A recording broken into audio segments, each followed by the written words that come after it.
Gata Negra presenta. Las heridas pueden ser físicas o mentales, pero el crimen deja cicatrices en todo lo que toca. Aunque los factores que lo generan son complejos, este crece cada día como un cáncer que consume a nuestra sociedad. Esto obliga a los agentes de la ley a auxiliarse de métodos científicos modernos, como la psicología y la criminalística.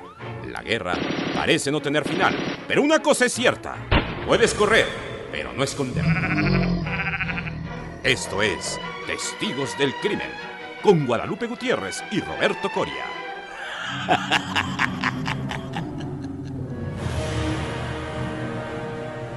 En esta mesa de transmisión se encuentra su servidor Roberto Coria. Guadalupe Gutiérrez sigue en una misión especial para este podcast y ella, desde donde se encuentra, que ya les revelaremos por qué lugares anduvo visitando, les envía su más afectuoso saludo. Y pues vayamos directamente a entrar en materia. El día de hoy tenemos un programa bastante interesante dentro de nuestra serie El crimen considerado como una de las bellas artes. Tenemos hoy un programa bastante interesante, un programa que está dedicado a uno de los autores capitales de la literatura norteamericana, y yo diría que de la literatura universal, que es Edgar Allan Poe, el fundador de lo que nosotros conocemos como relato policíaco, fundador de una teoría revolucionaria de la poesía, del cuento, y uno de sus relatos más populares, El misterio de Marie Rogêt, un relato que escribe en 1842, se basa insólitamente en un caso de la vida real. Un homicidio que se perpetró en la ciudad de Nueva York en el año de 1841, y para hablar acerca de este caso y de obviamente su manifestación literaria, tengo la presencia en esta ocasión de mi querido amigo Francisco de León. Francisco, muy buenas tardes en este momento. Buenas tardes, Roberto, ¿qué tal? Muchas gracias por la invitación. Francisco de León, además de que es un entrañable amigo y colaborador, él es poeta, es investigador en literatura fantástica, es licenciado en Ciencias de la Comunicación por la Universidad del Valle de México. Estudió un posgrado en literatura mexicana del siglo XX en la Universidad Autónoma Metropolitana, es académico de la Universidad Justo Sierra. Impartiste un curso, Francisco, que se llamó Sin Huellas Dactilares. Sin Huellas Digitales, sí, así es, un curso de literatura y cine de detectives, esto en Casa del Lago hace ya unos cuantos años, y ahorita se está repitiendo. De hecho, está a punto de acabar. Bueno, pues espero que ahorita nos platiques un poco más de ello. Y es autor de un poemario titulado La noche mil y un veces, el cine y otros mundos, de próxima publicación por Conaculta. Así es. Pues, Francisco, muchas gracias por acompañarnos. Y pues, para hablar del misterio de Marie Rogêt, yo creo que es necesario primero hablar del caso criminal, ¿no? ¿Te parece si les platico un poquito de esto? Perfecto, adelante. Y después, pues, vamos a la disección literaria. ¿Qué te parece? Muy bien. Primeramente, queridos escuchas, el caso inicia el 28 de julio de 1841 en la ciudad de Nueva York, cuando en el río Hudson, ahí por Nueva Jersey, en el área de Hoboken llamada Civils Cave, un grupo de hombres que están ahí en su barquito remando, se dan cuenta de que hay un montón de ropas flotando en el agua. Ellos se acercan y para su sorpresa se dan cuenta que se trata de un cadáver, el cadáver de una mujer cuyas facciones están irreconocibles por los efectos del agua, que tiene heridas contusas en el rostro, que tiene huellas de estrangulamiento, es decir, una asfixia mecánica, ¿se acuerdan ustedes que lo platicamos en su momento? Tiene marcas de mano en el cuello, es decir, una serie de equimosis producidas por la presión de los dedos de una persona sobre esa región. Tiene el rostro cianótico, es decir, un tono azulado purpúreo en los labios y en las uñas. Tiene la lengua entre los dientes, síntoma también del estrangulamiento.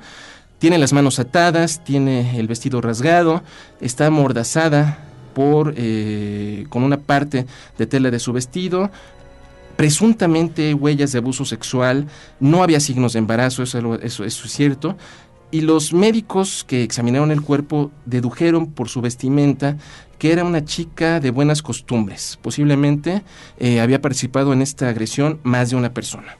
Hay que hacer algunas consideraciones ¿Cómo se procede para investigar un homicidio, un cadáver encontrado flotando en el agua? Primer paso, como dijera Johnny Depp en El jinete sin cabeza, hay que averiguar si la víctima estaba muerta antes de entrar al agua.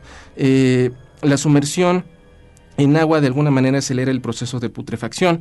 Este grado de putrefacción dependerá de si el agua es salada, de si el agua es dulce, de la temperatura a la que se encuentra la misma, si hay fauna marina, es decir, pececitos que puedan estarse ahí devorando el cadáver, dependerá también del tiempo de exposición, y por lo general los efectos, en el caso de agua dulce, se produce una suerte de maceración, es decir, un blanquecimiento y arrugamiento en las palmas de la mano y en las plantas del pie, se producen desprendimientos de uña y de epidermis por la rigidez cadavérica en los músculos piloerectores, y cuando el cuerpo flota boca abajo, se producen una serie de livideces en el rostro y en la región esternal, es decir, el efecto de la gravedad, el agua se acumula en las partes bajas del cuerpo, y en este caso, en el caso del rostro, produce un efecto que se llama cara de negro por la acción del estancamiento de sangre en esa zona. Concretamente, en los 3 días que llevaba este cuerpo flotando, porque la chica desaparece el 25 de julio, no presentaba todavía todos estos fenómenos. Obviamente se descarta el ahogamiento, es decir, que la persona haya estado nadando en el agua y que se haya ahogado, cuando hay una ausencia de signos externos. El más llamativo es cuando una persona se ahoga, el aire, el líquido y el moco que se acumula en las vías respiratorias forma lo que se llama un hongo espumoso, una espuma que está manando de la boca y que también se encuentra presente en las vías aéreas. Cuando este fenómeno no se produce, podemos deducir inmediatamente que la persona no se ahogó, sino que la mataron y la arrojaron en el lugar. Como les decía, la chica fue vista por última vez el domingo previo, el 25 de julio. Se despidió de su madre, que dirigía una pensión en la ciudad de Nueva York, en la calle Nassau Street. Se despidió de ella, se despidió de su prometido, un tal Daniel Payne, que también era inquilino de esa casa. Dijo que se iba a ir a visitar todo el día a una familiar suya. El chiste es que esa noche hubo una tormenta tremenda, la chica no regresó a casa, la familia no se preocupó porque pensaban que se había quedado refugiándose con la familiar, pero a la mañana siguiente, cuando no regresa, pues todos se preocupan. Se preocupa también chico Alfred Crumlin, que era un amigo de ella y antiguo pretendiente, y precisamente 3 días después, cuando se encuentra el cadáver en esta zona, él es quien identifica a la víctima como Mary Cecilia Rogers, una chica que tenía 20 años de edad al momento de su desaparición. Mary era una chica que gozaba de cierta popularidad por su belleza y por su simpatía. Ella trabajaba en una tienda de tabacos en la ciudad de Nueva York, que era frecuentada por muchísimos editores de periódicos y por muchísimas autoridades de la literatura de la época, entre ellos Washington Irving, el famoso autor del Jinete sin cabeza, a propósito de ello, James Fenimore Cooper, etcétera, etcétera. Esta popularidad de la chica hace que su muerte se convierta en algo notorio para la prensa. Los periódicos no se hacen esperar para publicar grotescos detalles en relación a su deceso. Se hacen un montón de hipótesis que no tienen base. Se sugiere que el cadáver no es el de Mary, se sugiere que fue muerta por una pandilla liderada por un tal James Finnegan. Muchas teorías que no se corroboran. Pero hagamos una pausa en este momento y regresemos para continuar narrando la historia de Mary Rogers y cómo inspiró a Edgar Allan Poe para escribir uno de sus relatos más emblemáticos.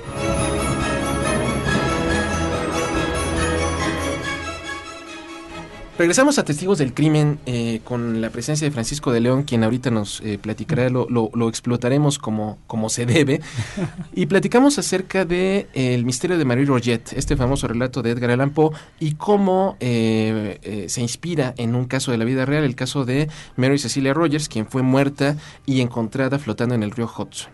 Decíamos que aunque hay muchas hipótesis que no se corroboran, la prensa también especula sobre Daniel Payne, el prometido de la chica, que pudo haber sido él el que la mató. Especulan que puede ser un crimen pasional, pero la policía verifica meticulosamente su coartada y pues lo libran de toda culpabilidad.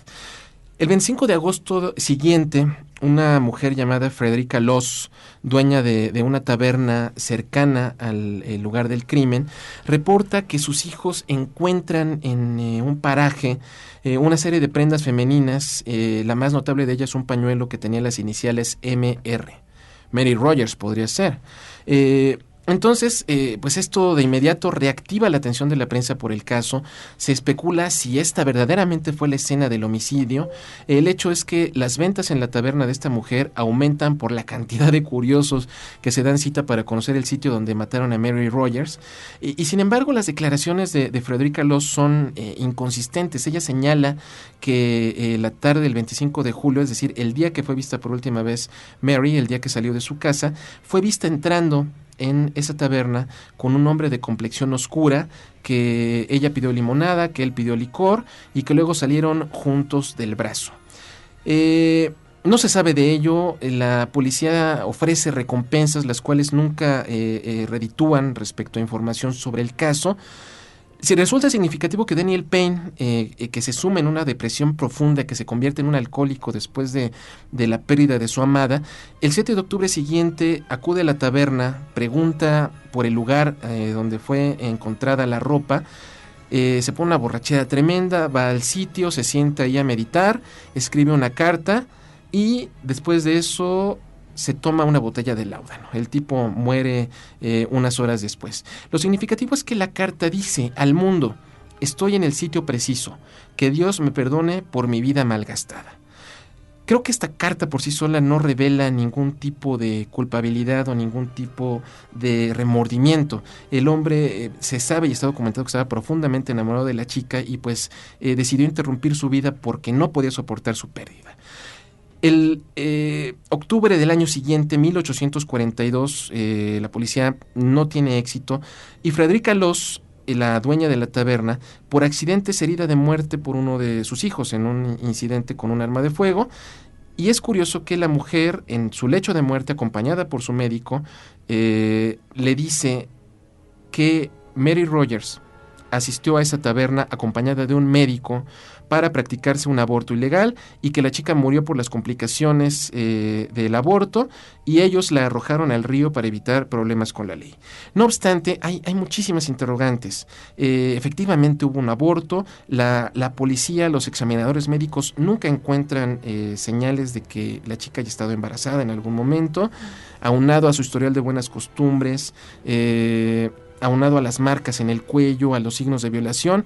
Todo esto hace que el caso permanezca sin resolver hasta la fecha. Sin embargo, Edgar Allan Poe, mi querido Francisco, sí, ofrece una explicación a este misterio. Bueno, él ofrece a partir de Auguste Dupin, que es su detective. Ya como mencionabas, Poe es reformador de varias cosas de la poesía y del cuento, incluso no nada más del cuento de horror o del cuento policíaco, sino del cuento en términos generales. De la tradición clásica del cuento es primordial partir desde Edgar Allan Poe. Y bueno, con este Auguste Dupin, que lo presenta por primera vez en Los crímenes de la Rue Morgue, en Los crímenes de la calle Morgue, presenta este detective tremendamente lógico. De hecho, era la forma de ser de Poe, ¿no? O sea, una lógica bastante profunda. De hecho, su esquema para escribir poesía, como lo demuestra en la filosofía de la composición, es bien matemática, ¿no? Octavio Paz decía que era imposible escribir un poema como lo planteaba Edgar Allan Poe. Entonces, bueno, acercándose a esta costumbre, Poe crea un personaje llamado Auguste Dupin, el cual conocemos su historia a partir de una especie de Dr. Watson, vamos a llamarlo así, pero que es un narrador del cual difícilmente llegamos a saber nombres o algo por el estilo. Y nos presenta en la segunda de 3 apariciones de Auguste Dupin el caso de Marie Roger, como él le pone, ¿no? O sea, así que cambia el nombre a francés para disfrazar un poco, pero no se esfuerza tanto, ¿no? En realidad para cambiar el nombre, ¿no? Así como el Dr. Trips en su momento quiso cambiar el nombre de Joseph Merrick y nada más pone John, ¿no? O sea, no dejan mucho lugar a dudas. En este caso, cabe señalar que Poe lo que hace con Auguste Dupin es crear el concepto del detective de escritorio, que es este ser que difícilmente acude a la escena del crimen, simplemente con lo que hay de testimonios, con lo que se publica en artículos, etcétera, etcétera, etcétera, es con lo que trata de resolver el caso, y este es el caso particular de el misterio de Marie Roget. ¿no? Plantea que Dupin está leyendo un artículo en el cual es donde se entera del caso, y a partir de las evidencias o indicios encontrados es de lo que él trata de ir armando todo su caso y llegar a una conclusión de qué es lo que pudo haber ocurrido con Marie Roget, propiamente. El misterio de Marie Roget aparece publicado en entregas. Exactamente, aparece como relato por entregas, que era una cuestión muy constante durante todo el siglo XIX, y empieza a aparecer a principios de 1842. Y bueno, igual termina pronto, ¿no? Porque no es un relato tan extenso. Largo, claro. Entonces termina pronto la entrega. Pero como tú mencionabas, ¿no? Hay una gran posibilidad de que incluso, bueno, tú me comentabas, de hecho, ¿no? Que hay una posibilidad incluso de que ha sido visitante, ¿no? A este lugar donde vendían tabaco, ¿no? Probablemente. Sí, porque el año previo al crimen, me parece que es en 1838, Poe vive en Nueva York, luego emigra a Filadelfia, y estando él en Filadelfia es cuando ocurre el crimen. Entonces, bueno, pues de Filadelfia a Nueva York no hay mucho trecho. Entonces, es posible que incluso Poe, dado que ella trabajaba, Mary Rogers trabajaba en esta tienda de tabacos frecuentada por literatos, yo no encuentro difícil que Poe la haya podido conocer en algún momento. Exactamente. Y pues que haya despertado su curiosidad, ¿no? Porque se dice que es una chica bellísima. Así es. Y ese es un aspecto muy importante dentro del relato de Poe, ¿no? Es uno de los argumentos principales de Dupin para tratar de resolver el caso, ¿no? Que le parece imposible que nadie haya notado su desaparición desde que él plantea que sale por unas manzanas, ¿no? Sí. Entonces, que es un pretexto muy curioso, ¿no? Muy Blancanieves. Como de Caperucita Roja. Exactamente. Supuestamente esta Marie Roget sale por unas manzanas, y es cuando la última vez que llegan a verla, y él argumenta, ¿no? Que sería difícil que una mujer tan conocida y tan admirada en la comunidad en particular no haya sido vista por nadie. Entonces que finalmente tuvo que haber sido alguien tal vez que estuviera familiarizado no nada más con la zona, sino además con ella. Claro. No es la primera conclusión a la que llega Dupin, cosa que yo me podía pensarlo, ¿no? En términos de nuestros días, sería mucho más difícil, ¿no? Tú en algún momento comentabas, un detective como Dupin, un detective como Sherlock Holmes, sería prácticamente imposible en nuestra época, ¿no? Se requeriría toda una fuerza humana para generar esas conclusiones, ¿no? Y yo lo pensaba incluso en este caso en particular, ahorita que lo estaba releyendo. Incluso a mí me pasa, ¿no? Yo supongo que a todos los que nos escuchan y a los que estamos aquí nos llega a ocurrir que de repente salimos de nuestras casas y vamos a un lugar determinado, pero nadie que nos conoce nos ve. Por mucho que seamos más o menos reconocidos dentro del círculo en el que nos movemos, hoy también nosotros no alcanzamos a ver cuando una persona va a tal o cual lugar a partir de que sale de casa. Pero en la época era otro contexto. Claro. ¿No? En la época que se está planeando el caso de Marie Roget es otro contexto. Entonces, por lo tanto, a Dupin le parece lo primero perfectamente viable es que haya sido alguien que la conocía, y más seguramente a la perfección, porque hubiera sido muy difícil que ella desapareciera sin que alguien lo notara. Pues continuamos platicando con Francisco de León sobre el misterio de Mary Rogers y el misterio de Marie Roget después de una pausa.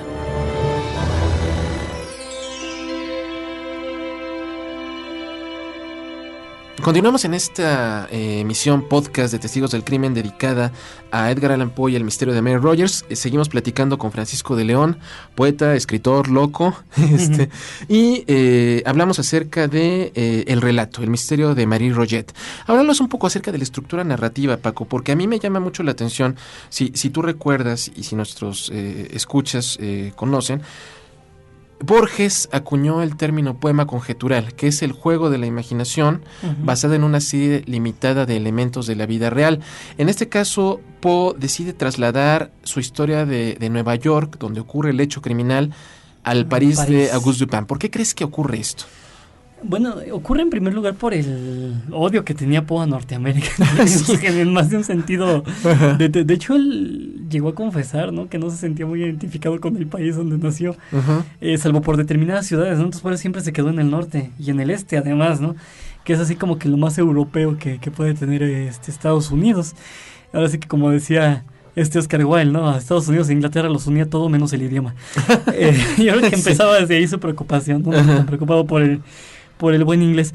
Entonces lo transporta primeramente para allá. En segunda, finalmente París se convierte para Edgar Allan Poe en el espacio idóneo para desarrollar sus ficciones. es algo similar a lo que muchas veces hemos comentado con otros autores, ¿no? Bram Stoker jamás conoció Transilvania. El autor de Drácula. El autor de Drácula no conoce Transilvania, pero se presta para su narración el Nueva York del Hombre Araña, ¿no? Porque finalmente Stan Lee conoce perfectamente bien la geografía. E igualmente yo creo que Poe, el París de la época, la Europa de la época en términos generales, yo creo prácticamente cualquier gran urbe europea le hubiera servido en el momento a Edgar Allan Poe, pero decide quedarse con París, uno, por la identificación ideológica que él sentía, y dos, porque finalmente en todo este ambiente racionalista que vivía Poe, y bajo el cual había vivido París, sobre todo durante el siglo XVIII, pues era el territorio ideal para desarrollar a su personaje tal cual él lo quería, ¿no? Así como Borges, que ya comentabas hace un momento, desarrolla toda una ciudad ficticia, bueno, un mundo ficticio, ¿no? En Tlönnoq Orbis Tertius, ¿no? Ajá. Finalmente yo creo que es una cuestión atmosférica, lo que más está buscando el autor originalmente al ubicar un personaje en un determinado sitio. Y me parece interesante, perdona la interrupción, que sea París de alguna manera, Francia, siempre ha estado como a la punta, a la cabeza de muchos descubrimientos, concretamente en materia policíaca y en materia de investigación científica de los delitos. Más adelante surge un Alphonse Bertillon, un investigador que me parece completamente premonitorio que el Dupin de Poe haya aparecido en este lugar, pero... de alguna manera han surgido muchas hipótesis acerca de quién cometió realmente estos crímenes. ¿Tú qué tan cerca crees que haya estado Edgar Allan Poe de haber resuelto el misterio? Pues yo creo que estuvo bastante cerca, ¿no? Por su estructura no, hasta ahorita me entero así de tantos detalles del caso de Mary Cecilia Rogers. Ajá. Pero yo creo que con la forma de pensamiento que él establece... se acerca, si no en totalidad, sí por lo menos mucho. Uh-huh. Más por lo menos de lo que presumió Sir Arthur Conan Doyle, estar cerca de resolver los crímenes de Jack el Destripador, sí, ¿no? O sea, que tenía ideas mucho más disparatadas en más de un sentido, ¿no? Y Poe sí lo primero que hizo fue ver todos los indicios para tratar de llegar a sus posibles conjeturas, ¿no? A sus posibles conclusiones. Algo muy interesante, hace un momento que preguntabas lo de la estructura narrativa y que yo creo que ayuda a contestar también esto de si estuvo cerca de resolverlo. En primera, recordemos que siempre que leemos un relato policíaco, siempre que nos enfrentamos a un texto de este tipo, el relato lo conocemos a partir del final. Uh-huh. Lo más importante ya ocurrió. De hecho, es un relato que se escribe, diría Chesterton, de atrás hacia adelante. Uh-huh. Es decir, tenemos el crimen, uh-huh, y a partir de ese momento tenemos que indagar qué fue lo que, primero, quién fue quien lo cometió, después cómo se cometió y finalmente el por qué. Decía Chesterton, por ejemplo, que en el relato policial, en la novela policíaca, no es lo importante el asesinato, sino todos los pasos que se llegan para descubrir quién fue el que lo cometió. Exactamente. Aquí los pasos son lo importante, no el resto de la información, digamos, va a aparecer. Uh-huh. Pero lo más importante es el cómo llego y el que estoy descubriendo en el camino. De hecho, Lauro Zavala, ¿no? Amigo y colaborador nuestro, él decía, ¿no? Que en un momento dado, de hecho, Sherlock Holmes presume de que hace deducciones, uh-huh, ¿no? Estamos enfrentando en la época el pensamiento deductivo, que es de lo general a lo particular, uh-huh, la inducción, que es de lo particular a lo general, pero que en realidad Lauro dice que lo que es un detective de este tipo, Dupin o Sherlock Holmes por encima de todos, es un pensamiento abductivo.